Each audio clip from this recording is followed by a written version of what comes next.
যারা গাড়ি চালান ভালো বলতে পারবেন, মাসে কত টাকা তেলের বিল হতে পারে বলুন তো? আচ্ছা, ধরে নিন বছরে কত টাকা হতে পারে। আমি আপনাকে বলছি, বছরে 4 লক্ষ টাকা তেলের বিল। হ্যাঁ, 5 বছরে 21 লাখ টাকা তেলের বিল দিচ্ছেন এক তৃণমূল নেত্রী পূর্ব মেদিনীপুরে। শুনবেন, একটু ডিটেলে শোনা যাক। সুজিত ভৌমিক প্রতিনিধি আমার সঙ্গে সরাসরি রয়েছে। সুজিত, এত টাকা তেলের বিল মানে উনি ভিন রাজ্যে যাওয়া আসা করতেন? গাড়ি কি ভিন রাজ্যে যাওয়া আসা করতো? মানে সারাদিন গাড়ি চলতো?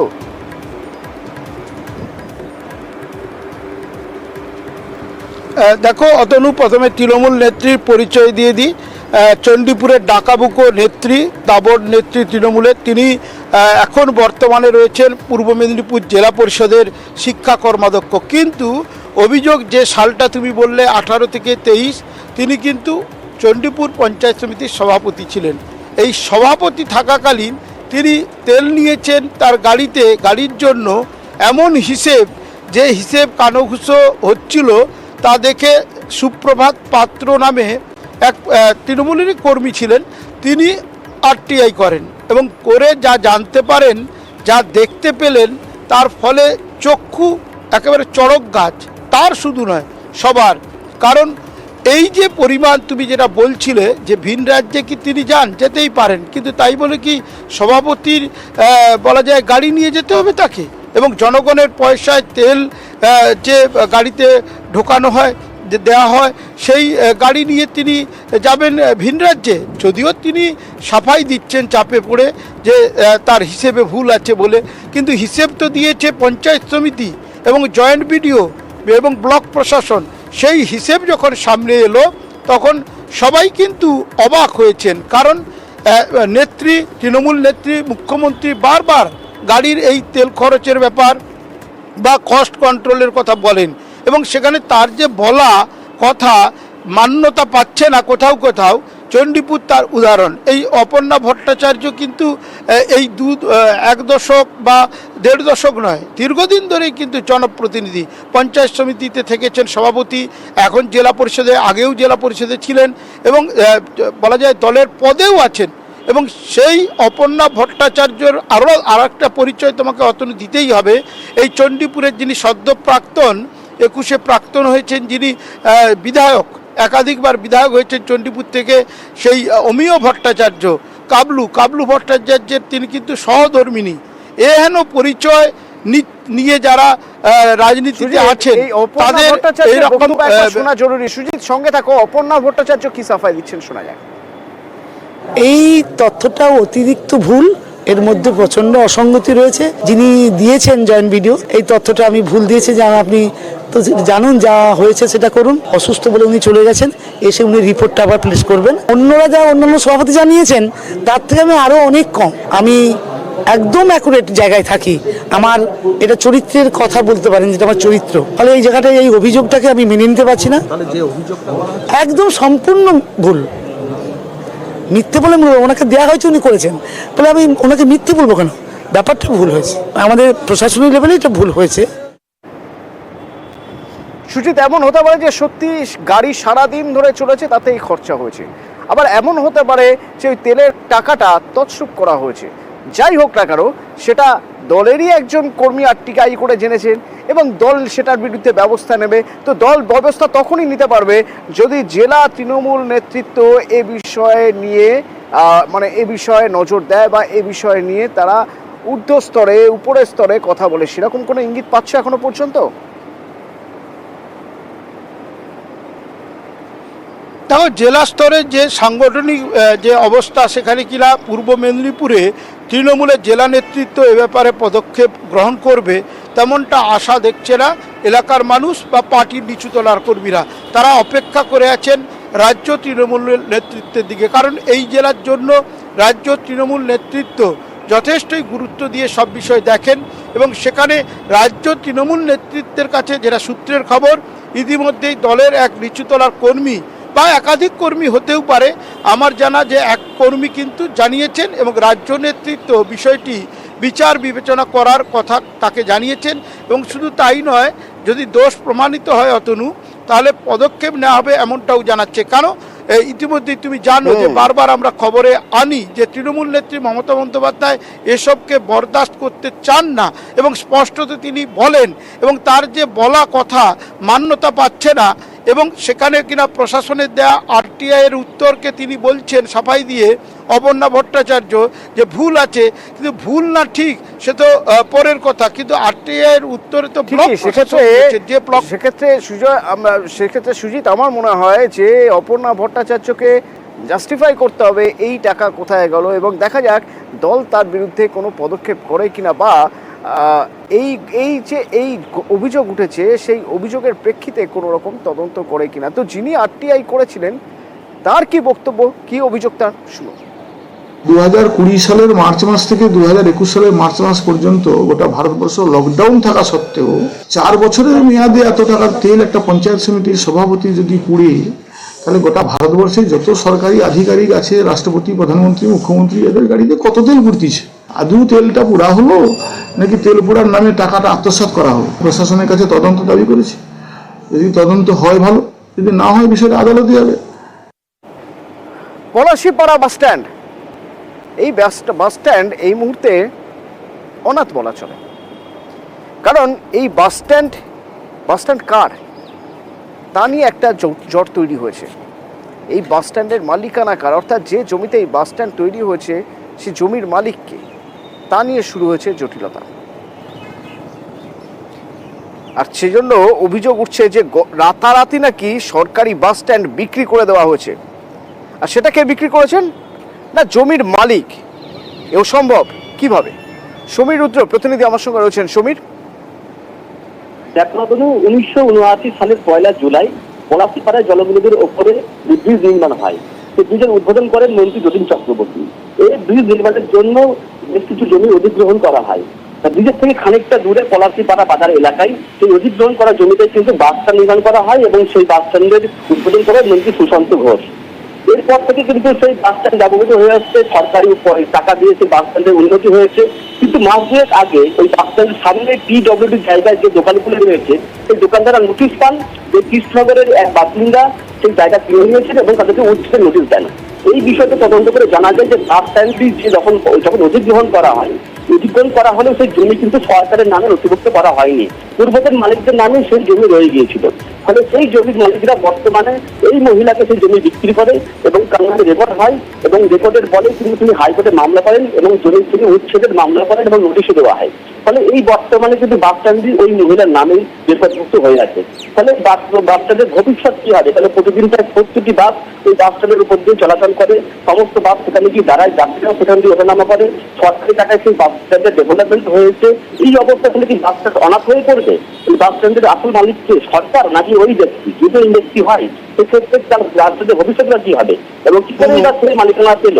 এইটা নিয়ে কিন্তু এখন জট তৈরি হয়েছে। যদিও এই বিষয়ে নদীয়া জেলার অতিরিক্ত জেলা শাসক বলেছেন তার বিষয়ে জানা নেই, খোঁজ নিয়ে দেখবেন। ধন্যবাদ। পলাশীপাড়ার জায়গাটা আমার নামে আছে, সমস্ত ডকুমেন্টসও আছে। এবার ওইটা টেস্ট করে আমরা ওইটা উচ্ছেদ করার জন্য বলেছিলাম, আর জমির প্রয়োজনীয় কাগজপত্র সব আছে আমার কাছে।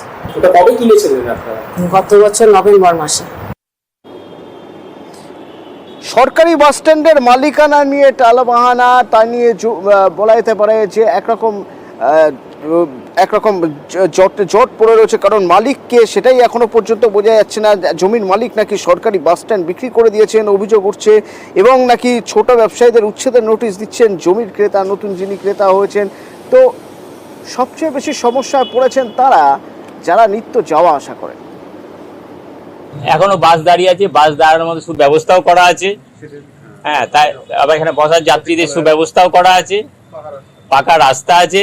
এমন অবস্থায় কি করে এই সম্পত্তি অন্য একজন মালিকানা হয়ে গেল আমরা কিছুই বুঝতে পারছি না।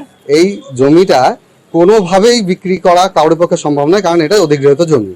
এবার সরকারি রেকর্ড যেটা ভুল আছে সেটা বিএলআর ভুল, এটা অবৈধভাবেই বিক্রি হয়েছে, কারণ এটা সরকারি জমি কখনো বিক্রি হতে পারে না।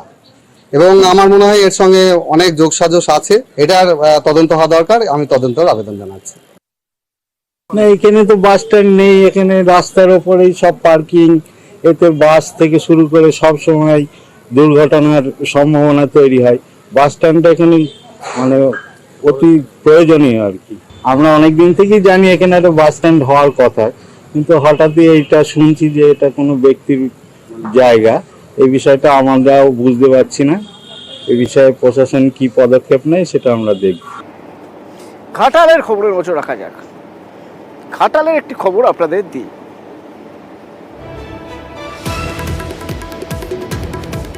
ঘাটালে 1 দশকেরও বেশি কোল্ড স্টোরেজ বন্ধ হয়ে পড়ে রয়েছে দীর্ঘদিন। এবার চন্দ্রকোনার এই কোল্ড স্টোরেজ একরকম নষ্টের মুখে। যখন তৈরি হয়েছিল প্রায় কোটি টাকার ব্যয় তৈরি হয়েছিল 10 বছর আগে, এবং এখনো পর্যন্ত এই কোল্ড স্টোরেজ চালুই হয়নি। বন্ধ করতে গেলে ওটা তো স্টেট মার্কেটিং এর আন্ডারে রয়েছে, ওনারাই বলতে পারবেন কেন চালু হয়নি। কতদিন থেকে এটা বন্ধ হয়ে পড়ে আছে? প্রায় 12 বছর বন্ধ হয়ে পড়ে। মানে তৈরির পর থেকে বন্ধ? হ্যাঁ, তৈরির পর থেকেই বন্ধ, সমস্ত কিছুই আছে নতুন করে। তারপরেও বন্ধ? তারপরেও বন্ধ। 12 বছর নেহাত কম সময় নয়। 12 বছর আগে এখানে একটা কোল্ড স্টোরেজের প্রয়োজনীয়তা আছে, এটা ভেবে যদি কোল্ড স্টোরেজ করা হয়ে থাকে তাহলে 12 বছর পর সেই প্রয়োজনীয়তা কতটা বেড়েছে একবার ভাবুন। অথচ এখন ওই কোল্ড স্টোরেজ চালু করা গেল না কেন? কোথায় জট? সুকান্ত আমার সহকর্মী সরাসরি আমার সঙ্গে রয়েছেন। সুকান্ত,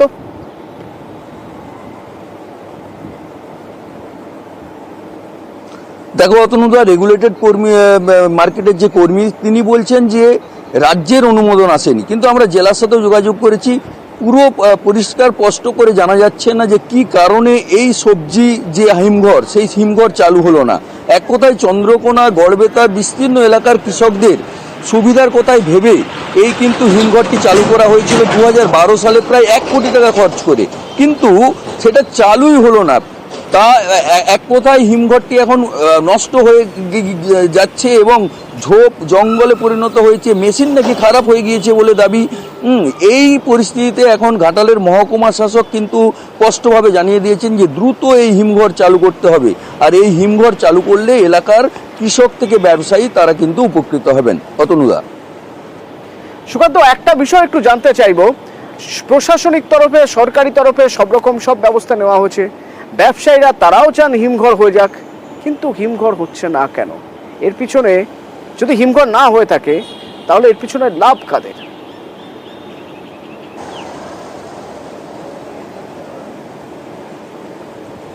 দেখো অতনুদা, যেটা জানা যাচ্ছে 2012 সালে অর্থাৎ সেই সময় যে বামফ্রন্ট যে সরকার ছিল সেই সময় ওই এলাকার কৃষক এবং ব্যবসায়ীদের কথা মাথায় রেখেই তারা কিন্তু এই 1 কোটি টাকা দিয়ে খরচা করে এই সবজি হিমঘর তৈরি করেছিলেন। 2010 প্রজেক্ট শুরু হয়েছিল।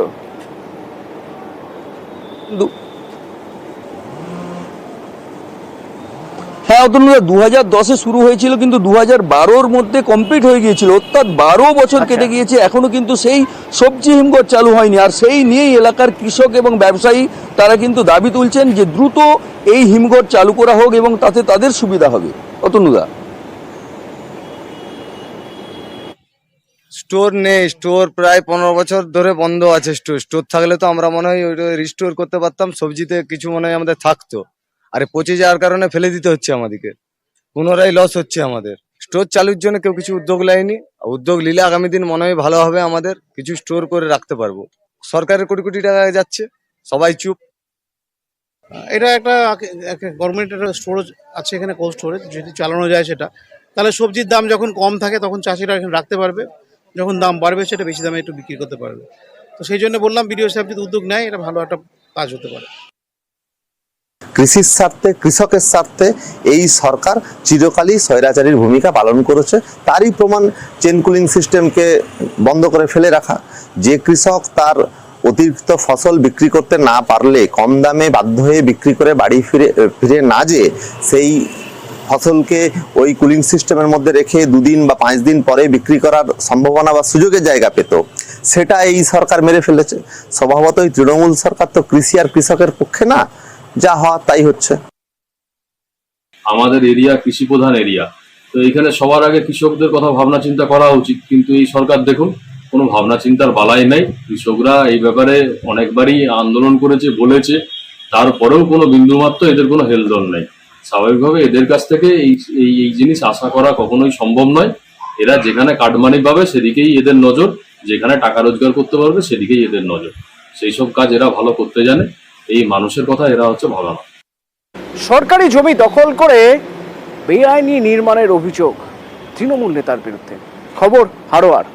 এই জমি কিভাবে বেদখল করা হলো, কিভাবে এই জমিতে নির্মাণ করা সম্ভব, অর্থাৎ নেতা বলে আশপাশের সবাই কি ভয়ে চুপ করেছিলেন? জিয়াউল প্রতিনিধি আমার সঙ্গে সরাসরি রয়েছেন। জিয়াউল, অতনু, তুমি যেমন বলছিলে নেতা বলেই হয়তো সে সবাই এলাকার মানুষ চুপচাপ রয়েছে, ভয় পেয়েছে, এটাই হওয়াটাই স্বাভাবিক। তার কারণ তিনি একজন প্রভাবশালী নেতা। নিসার আলী তিনি হাড়োয়ার একজন প্রভাবশালী নেতা, ফলে সরকারি রাস্তা তার কাছে কিছুই না। অর্থাৎ 48 ফুটের রাস্তার মধ্যে প্রায় 30 ফুট তার ইচ্ছা করে নিয়ে সেখানে বাড়ি দোকান করছে এবং বাকি রাস্তা দিয়ে মানুষ কষ্টে চলাফেরা করছে। এবং এ নিয়ে একাধিকবার এলাকার মানুষ সোচ্চার হয়েছেন, একাধিকবার মানুষ প্রতিবাদ করেছেন, বিভিন্ন দপ্তরে অভিযোগ করেছেন, কিন্তু কে শোনে কার কথা? তিনি তো শাসক দলের নেতা, তিনি কার কথা শুনবেন? পুলিশ প্রশাসন গেছেন, বিডিও গেছেন, পঞ্চায়েত গেছেন, কিন্তু তিনি কারুর কথাই শুনতে চাইছেন না। ফলে তিনি রাতের অন্ধকারে, দিনে বেলা না রাতের অন্ধকারে তিনি সেই বিশাল দোকানের এবং বাড়ির উপরে ছাদ দিয়ে দিলেন, সবটাই মানুষ যাতে কিছু না বলতে পারে। এবং মানুষ যখনই ভয় বলছেন তখন মোস্তান বাহিনী নিয়ে তাদেরকে ভয় দেখানো হচ্ছে, এমনটা অভিযোগ করছে এলাকার মানুষজন। কিন্তু সমস্ত অভিযোগ এই যে নিসার আলী, যে তিনি তৃণমূল নেতা, তার স্পষ্ট দাবি তিনি তৃণমূল কর্মী, তিনি এই তো ভয় ফয় দেখান না কাউকেই, তিনি সবটা অস্বীকার করেছেন এবং বলছেন তার নিজের জমি নাকি কাগজপত্র রয়েছেন।